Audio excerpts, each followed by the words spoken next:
dalam ridha Allah. Gitu ya.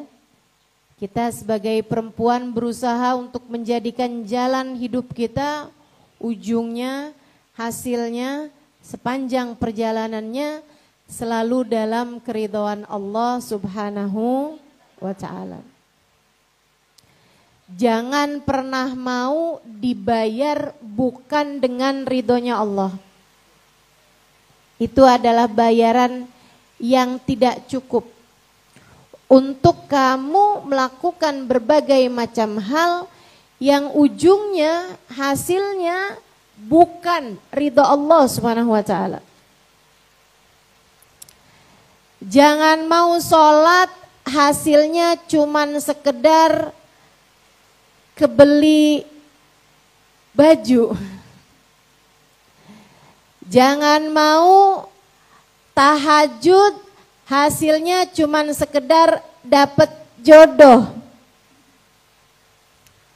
Jadikanlah sholatmu, ibadahmu, puasamu, zakatmu, hajimu, umrohmu, sedekahmu, dudukmu di majelis-majelis ilmu, zikirmu, sholawatanmu, hasilnya adalah ridha Allah Subhanahu wa ta'ala.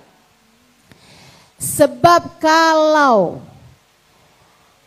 apa yang kamu lakukan dari ibadah-ibadah di dunia, apa yang kamu lakukan dari kehidupanmu di dunia ini dibayar hanya sekedar dengan dunia, sedekah dibayar Allah dengan rejeki yang berlipat ganda, tahajud dibayar Allah dengan dapat jodoh atau suami yang semakin sayang.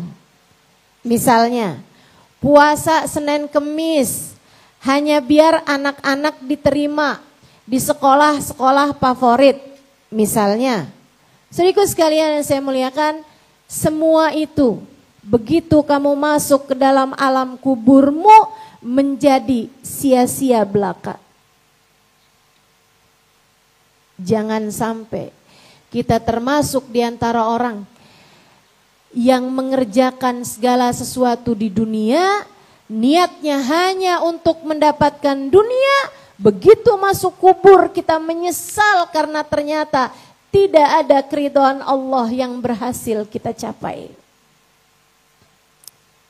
Kalau yang kamu kerjakan di dunia hanya untuk mendapatkan dunia, lantas dengan apa kamu masuk ke dalam alam kuburmu nantinya?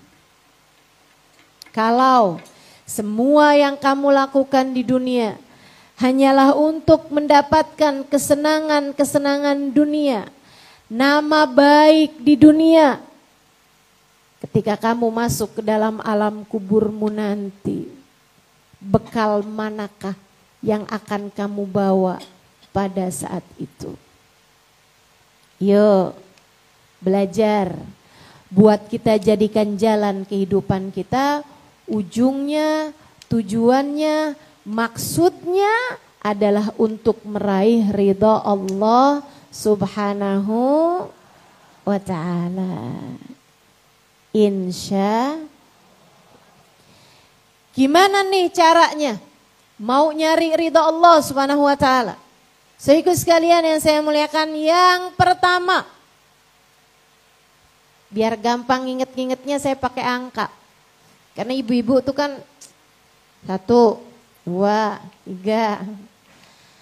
Resep masakan aja kan yang diinget-inget 1, bawang, 2, 3 gitu ya.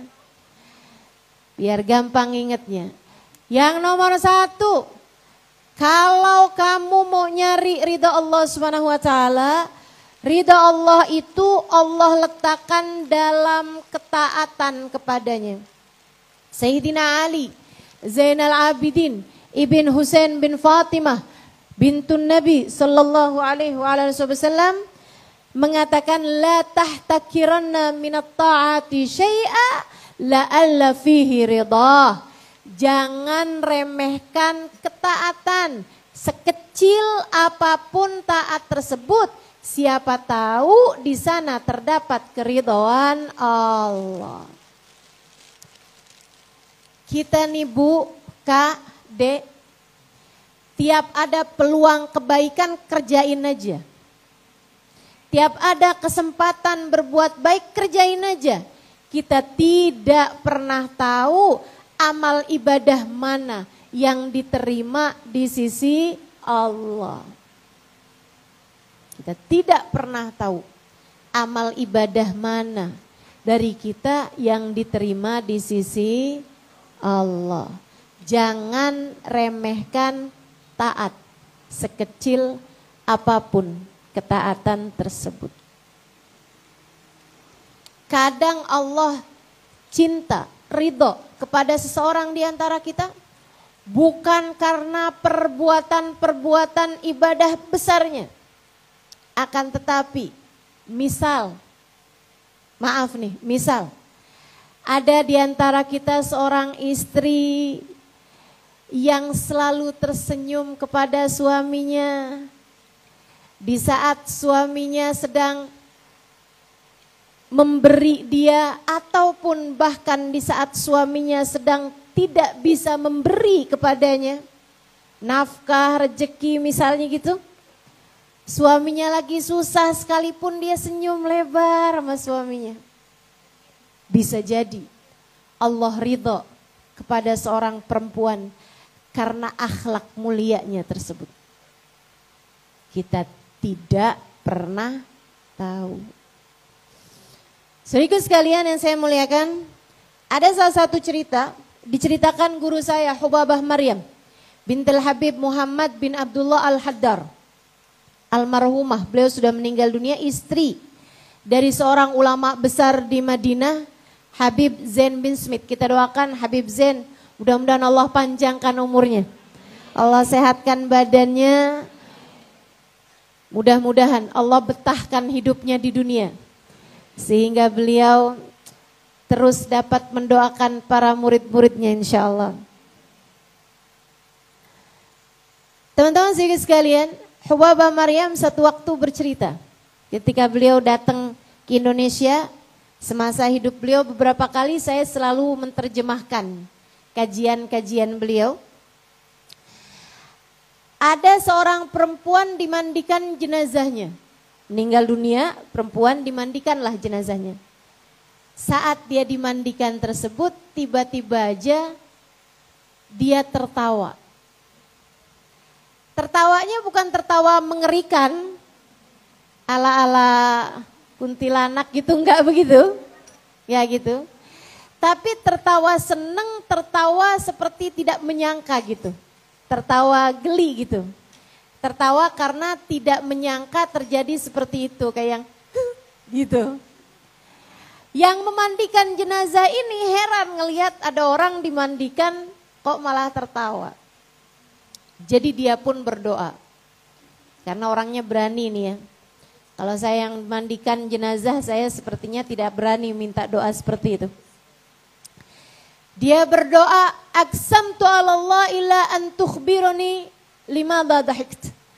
Dia bilang, saya minta kepada Allah, kamu harus kasih tahu saya kenapa kamu tertawa. Penasaran, kenapa kok kamu mandikan tertawa, kamu harus kasih tahu saya. Doanya diijabah, malam harinya dia bermimpi. Orang yang tadi pagi dimandikan itu, dalam mimpinya, dalam keadaan yang sangat berbahagia, dia tanya, dia bilang waktu kamu saya mandikan tadi pagi, tiba-tiba saja kamu tertawa. Kenapa gitu? Perempuan tersebut bercerita, saya itu setiap pagi bersedekah dengan separuh sarapan saya. Bukan orang mampu, orang yang hidup sangat terbatas. Tapi dia kalau bikin sarapan double 2. Dia hidup sendirian sebatang kara. Nah, dia bikin sarapan tuh misalnya nasi untuk 2 piring. Kemudian lagi lauknya masing-masing 2 gitu ya. tempe sepotong taruh tempat dia, tempe sepotongnya lagi taruh di piring satunya lagi, terus seperti itu. Semuanya dibagi dua. Dia bilang saya akan keluar rumah pagi hari tersebut, sebelum saya sarapan saya akan kasihkan satu piring sarapan saya itu untuk orang miskin pertama yang lewat depan rumah saya. Ini ntar ada tukang sayur, tanyain, ada sarapan belum Pak, ada tukang sampah, tanyain. Ada orang jualan cendol, jualan apa aja gitu. Diberikan separuh sarapannya. Dan itu berlalu bertahun-tahun lamanya. Satu waktu saya keluar rumah, enggak ada orang lewat depan rumah saya. Saya tungguin 10 menit, 15 menit, enggak ada yang lewat. Enggak ada orang yang kelihatan tidak mampu lewat depan rumah saya. Sampai saya lihat seekor anak keledai. Dia lagi mengais-ngais tempat sampah. Saya pun kemudian memberikan separuh sarapan saya tersebut kepada seekor anak keledai. Sambil saya bilang, ya Allah ini kan juga makhlukmu. Dia nyari-nyari makanan di tempat sampah, dia lapar, ya Allah jadikanlah ini sedekahku pagi hari ini. Diberikan kepada seekor anak keledai tersebut. Dia bilang ketika kamu memandikan saya, diajukan kepada saya amal perbuatan saya selama hidup, ibadah-ibadah saya, alhamdulillah diterima Allah. Alhamdulillah Allah ridhoi saya, dan yang nomor satu yang menjadi penyebab Allah ridho kepada saya adalah sedekah saya kepada seekor keledai. Saya pun tertawa geli karenanya, sebab saya sama sekali tidak menyangka bahwa dari begitu banyak hal ternyata yang diterima Allah dari saya adalah sedekah saya kepada seekor anak keledai. Kita tidak pernah tahu amal ibadah kita yang mana yang diterima di sisi Allah Subhanahu wa ta'ala. Maka jangan pernah remehkan kebaikan sekecil apapun itu. Apa yang bisa kamu lakukan? Apa yang bisa kamu perbuat? Perbuatlah.